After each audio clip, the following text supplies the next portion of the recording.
नमस्कार मित्रांनो, आपल्या सर्वांचं सहर्ष स्वागत आहे GK24 या मराठी एज्युकेशनल चॅनलमध्ये। तर पहा, आरोग्य विभाग भरती 2023 गट ड सेकंड उत्तर तालिका प्रसिद्ध झालेली आहेत आणि त्यामुळे काही उमेदवारांना बोनस मार्क जे आहेत ते मिळालेले आहेत। तर प्रथम उत्तर तालिका अगोदर प्रसिद्ध करण्यात आली होती आणि त्यामध्ये काही चुका होत्या, तर त्यावर ऑब्जेक्शन आपण घेतले होते। ऑब्जेक्शन घेतल्यानंतर ते प्रश्न काय, त्या प्रश्नामध्ये दुरुस्ती न करता ते प्रश्न सरळ रद्द झालेले आहेत आणि प्रश्न रद्द झाल्यामुळे उमेदवारांच्या खात्यात जे आहे ते त्याचे गुण जमा झालेले आहेत। तर पहा, जवळपास 4 ते 5 प्रश्न आहे जे रद्द करण्यात आलेले आहेत आणि त्याचे मार्क्स उमेदवारांना मिळाले।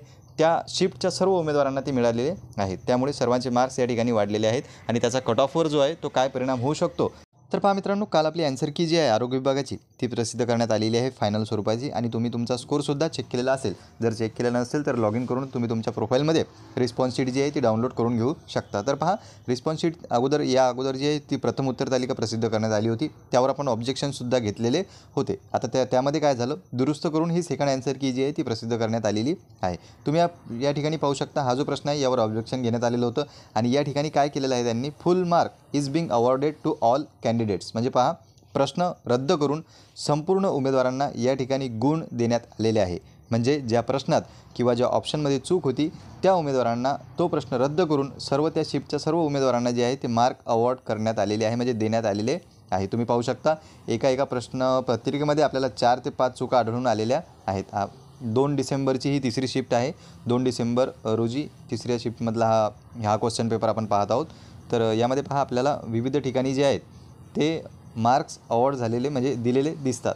प्रश्न रद्द करून सरळ गुण जे आहेत ते तुम्हाला पूर्ण गुण या ठिकाणी देण्यात आलेले आहे। तर याचा कट ऑफवर आपला परिणाम होऊ शकतो। या ठिकाणी पहा, हा दुसरा प्रश्न, भारतातील मुख्य माहिती आयुक्तांचा कार्यकाळ, हे सुद्धा मार्क्स जे आहेत ते उमेदवारांना देण्यात आलेले आहेत।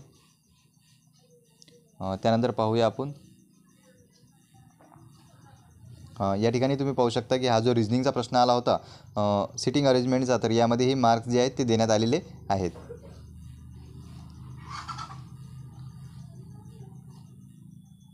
आणि हा लास्टचा प्रश्न पहा, हा सुद्धा रद्द करून गुण जे आहेत ते उमेदवारांना देण्यात आलेले आहे। म्हणजे पहा मित्रो, एकाच प्रश्नपत्रिकेत 4 ते 5 प्रश्न बदलून आलेले आहेत, बदलून न देता सरळ सर्व उमेदवारांना जे आहेत ते गुण देण्यात आलेले आहेत। म्हणजे तुम्ही पाहू शकता, 4-5 प्रश्नाचा या ठिकाणी जर फरक पडला तर तो 8 ते 10 मार्क उमेदवारांना या ठिकाणी मिळू शकतात आणि त्यांचे मार्क्स जे आहेत ते वाढतील आणि हे मार्क्स वाढल्यामुळे कट ऑफवर परिणाम होणार आहे। तर पहा, हे आपण यासाठी बघितलं की किती प्रश्नपत्रिकेत चुका होत्या त्या दुरुस्त करून सरळ उमेदवारांना जे आहे ते गुण देण्यात आलेली निवडीची पद्धत आहे। तर तुम्ही या ठिकाणी पाहू शकता, ह्या काही सूचना दिलेल्या आहेत निवड संदर्भात। उमेदवारांची संगणक आधारित परीक्षा होणार आहे, ते तर कन्फर्मच आहे। 45% गुण प्राप्त करणे अनिवार्य राहील। म्हणजे पहा मित्रो, तुमचा पेपर जो होता तो एकूण 200 गुणांचा होता, त्यापैकी 45% म्हणजे 90 गुण।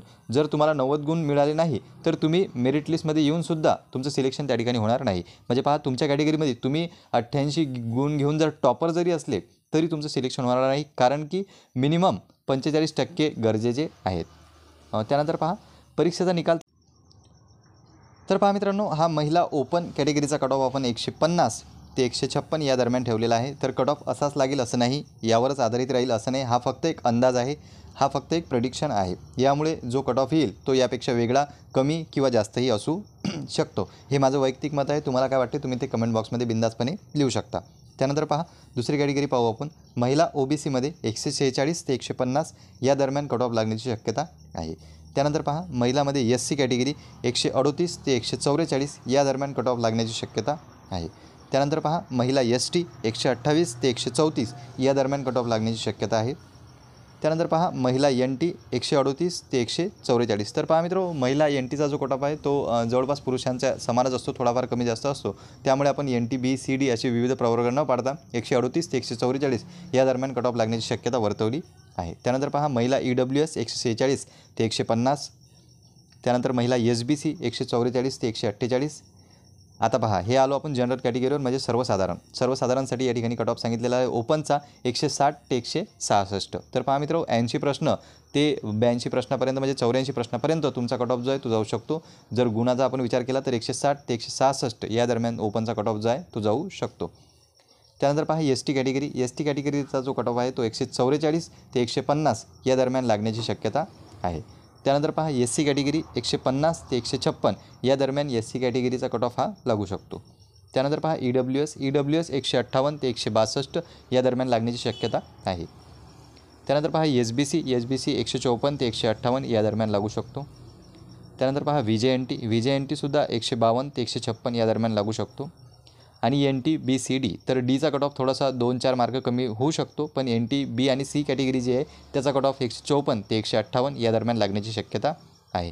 तर पहा मित्रो, या व्हिडिओमध्ये आपण एकंदरीतच सर्व कॅटेगरीचे कट ऑफ जाणून घेण्याचा प्रयत्न केलेला आहे. हा फक्त एक माझा अंदाज आहे, यापेक्षा कट ऑफ वेगळाही असू शकतो. तुम्हाला काय वाटते तुम्ही ते कमेंट बॉक्समध्ये नक्की करा.